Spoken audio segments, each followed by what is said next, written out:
Nah, dia tuh awalnya karena kekecewaan nih. Kekecewaan. Tadi kan Jabar dikecewain karena nggak dianggap. Nah, ini juga Ibnu Hajar kecewa karena tidak masuk ke dalam struktur tentara resmi. Nggak dianggap. Biasanya kalau jadi kayak gitu. Ya, of course. Nah, akhirnya dia bikin pasukan sendiri. Dan tahun 1954 dia ikut gerakan NII, tapi dia juga akhirnya menyerah tahun 1963 dan dihukum mati.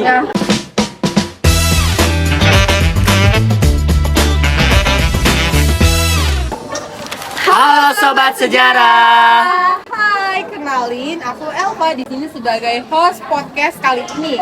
Jadi di sini aku udah ngundang banyak narasumber dari berbagai daerah dong pastinya. Dan sebelumnya aku mau kenalan dulu sama narasumber di sini. Di sini ada siapa nih? Aku Putri, hai.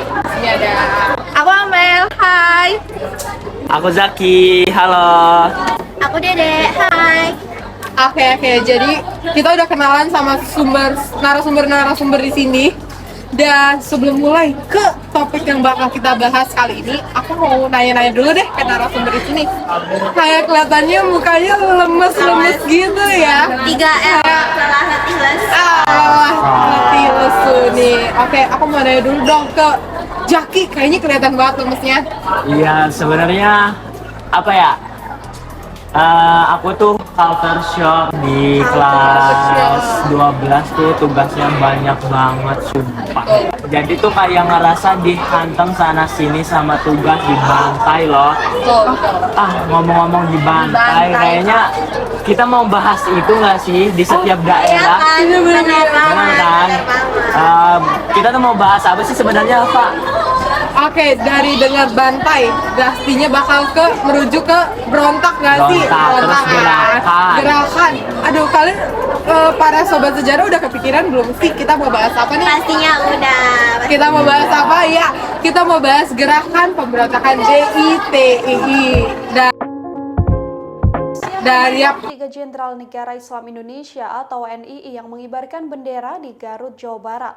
Dari pengakuan para jenderal tersebut, pengibaran bendera NII dilakukan untuk melanjutkan perjuangan pendahulunya yang sudah ditangkap kepolisian.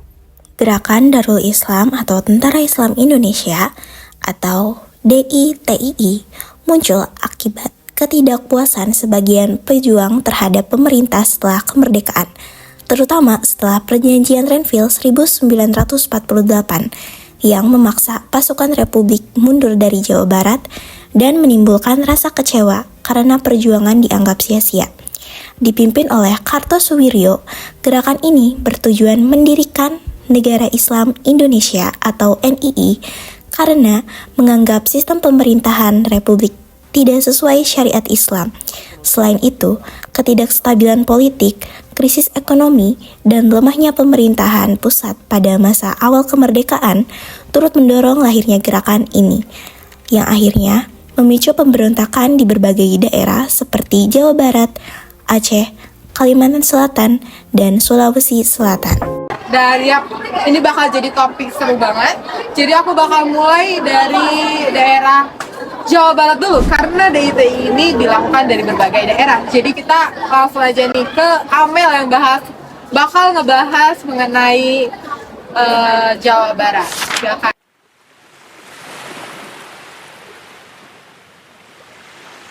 Silakan. Oke, jadi di sini aku bakalan jelasin secara singkat mengenai pemberontakan DITII di Jawa Barat. Pemberontakan DITII di Jawa Barat ini merupakan pemberontakan yang pertama dan yang terbesar nih Kak. Oh, pertama nih. Gerakan DITII di Jawa Barat ini awal mulanya itu pada tahun 1949 ketika Indonesia ini masih mengalami perubahan politik dan di mana hasil dari perjanjian Renville itu menetapkan bahwa wilayah Jawa Barat ini bukan termasuk wilayah Republik Indonesia karena udah tidak termasuk dari Republik Indonesia. Tentara-tentara dari wilayah Jawa Barat ini pun mengosongkan wilayah Jawa Barat. Contohnya itu seperti tentara TNI, Divisi Siliwangi, dan laskar-laskar perjuangan lainnya. Jadi di gerakan DITI di Jawa Barat ini dipimpin oleh Kartosuwiryo yang merupakan tentara Hizbullah. Beliau pun sama kecewa dengan hasil persetujuan PBB tersebut karena kan tadi ya Jawa Barat tidak diakui sebagai republik resmi wilayah negara Indonesia. Beliau mendirikan negara Islam di Kecamatan Cisanak, Kabupaten Tasikmalaya pada tanggal 7 Agustus 1949. Nah, dibantu dengan pasukannya, Kartosuwiryo pun membangun tentara negara Islam dengan tujuan untuk sebagai perkuatan negara militer Islam gitu. Jadi selang berapa tahun nih dari 1949 ke 1960? Pasti panjang banget kan? Panjang banget. Di tahun 1960 ini, ketua dari Divisi Siliwangi pun balik lagi nih ke Jawa Barat. Alhasil, Kartosuwiryo pun merasa cita-cita selama ini di Jawa Barat tuh terancam dong. Lalu Kartosuwiryo dan pasukannya pun ingin mengasuhkan pasukan Divisi Siliwangi. Dan pada tahun 1960 juga, pasukan Divisi Siliwangi dan rakyat Indonesia melakukan operasi Pagar Besi yang dinamanya itu Baratayuda. Operasi ini berhasil menangkap Kartosuwiryo dan pasukannya. Kartosuwiryo pun diadili dan kena hukuman mati pada tanggal 16 Agustus 1962. Seru banget dengar cerita dari Amel nih. Meninggal ya. Tadi dengar-dengar katanya ada Jawa Barat gak diakui, kecewa sih. Kecewa kan? Tapi sekarang Jawa Barat udah diakui dong. Jadi selanjutnya kita bakal beralih ke daerah berikutnya. Ada daerah apa sih selanjutnya di sini? Apa ya? Ya. Kayak kita terbang ke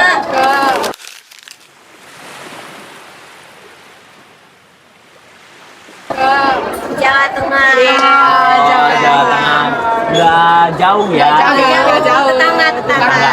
Silakan, Kak. Oke, di Jawa Tengah itu ada Amir Fatah yang mendukung gerakan NII. Tapi sayangnya gerakan NII itu nggak lama karena gerakan NII ini dibubarkan oleh TNI. Nah, NII ini tuh nggak punya kekuatan besar, jadi makanya dibubarin sama TNI gitu. Udah sih kalau Jawa Tengah cuma gitu doang. Wow, Singkat ya. singkat padat jelas. Oke. Jadi dengar dari cerita Dede, jadi makin pengen terus berlanjut nih ke daerah selanjutnya. Makin Banyak, penasaran soalnya banyak. saking banyaknya nih. Selanjutnya kita ke daerah mana sih? Ada yang apa nih? Aceh.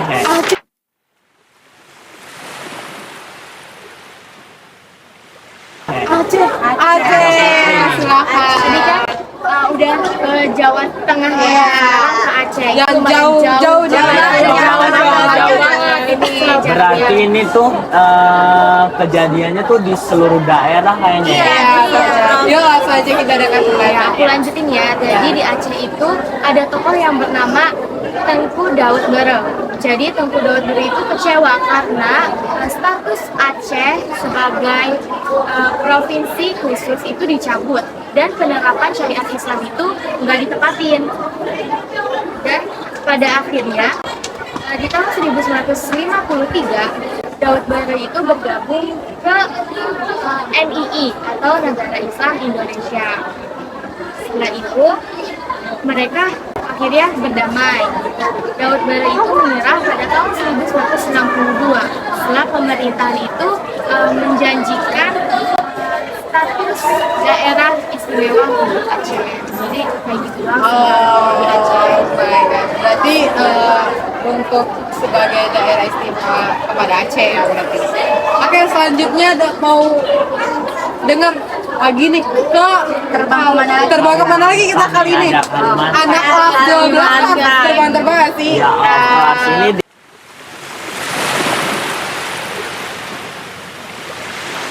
ini di sini tuh ada Kalimantan Selatan. Oh, jauh ya? Iya jauh banget. Jauh. Kalimantan Selatan itu ada tokoh yang bernama Ibnu Hajar. Nah dia tuh awalnya karena kekecewaan nih, kekecewaan. tadi kan Jabar dikecewain karena Iya. nggak dianggap. Iya, betul. Nah, ini juga Ibnu Hajar kecewa karena tidak masuk ke dalam struktur tentara resmi. Sakit banget kan. Nggak dianggap. Nggak dianggap. Biasanya kalau jadi kayak gitu sih. Iya. Nah, akhirnya dia bikin pasukan sendiri. Dan tahun 1954 dia ikut gerakan NII, tapi dia juga akhirnya menyerah tahun 1963 dan dihukum mati. Ya udah, oh my god, Sakit banget. udah sakit, Udah sakit. udah sakit, Sakit udah menyerah, dikecewain. terus sekarang dihukum mati. 2 tahun kemudiannya itu. Sakit banget. Sakit. Ya udah, dari Kalimantan Selatan Kita terbang kemana nih? terbang ke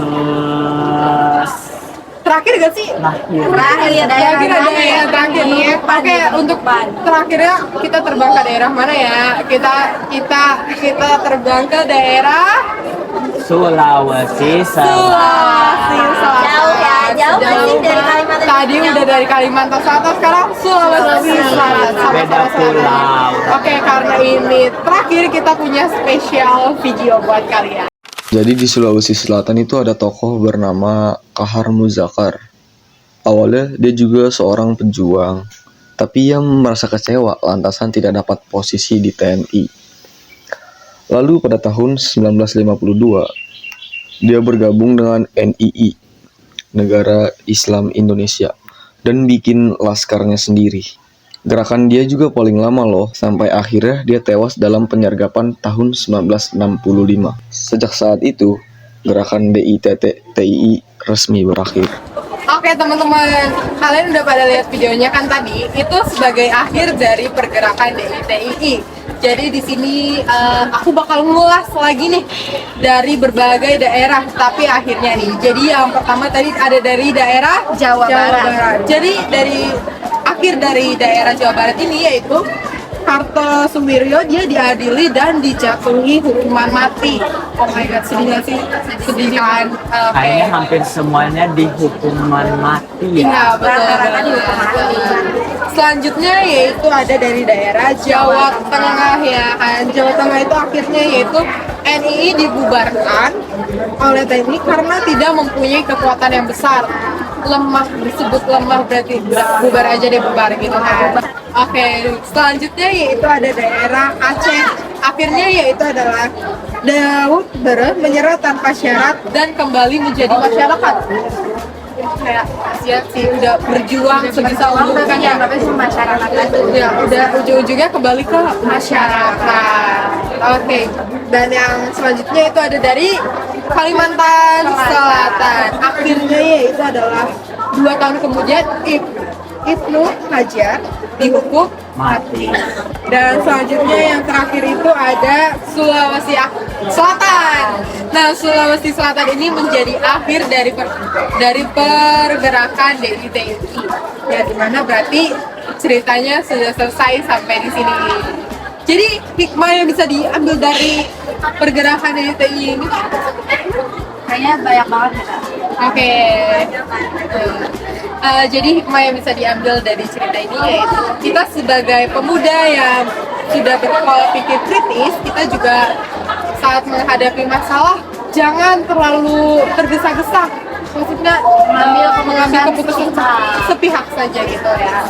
Juga kita harus membangun komunikasi yang baik, tidak boleh ada miskom. Selanjutnya apa lagi Kak? Mendekatkan diri kepada politik militer itu juga penting. Jadi jangan ada perselisihan antara kita gitu.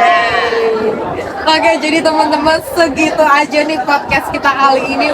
Terima kasih banyak kepada narasumber yang udah bercerita di podcast kali ini. Jadi sampai jumpa di next episode. Jadi, dadah.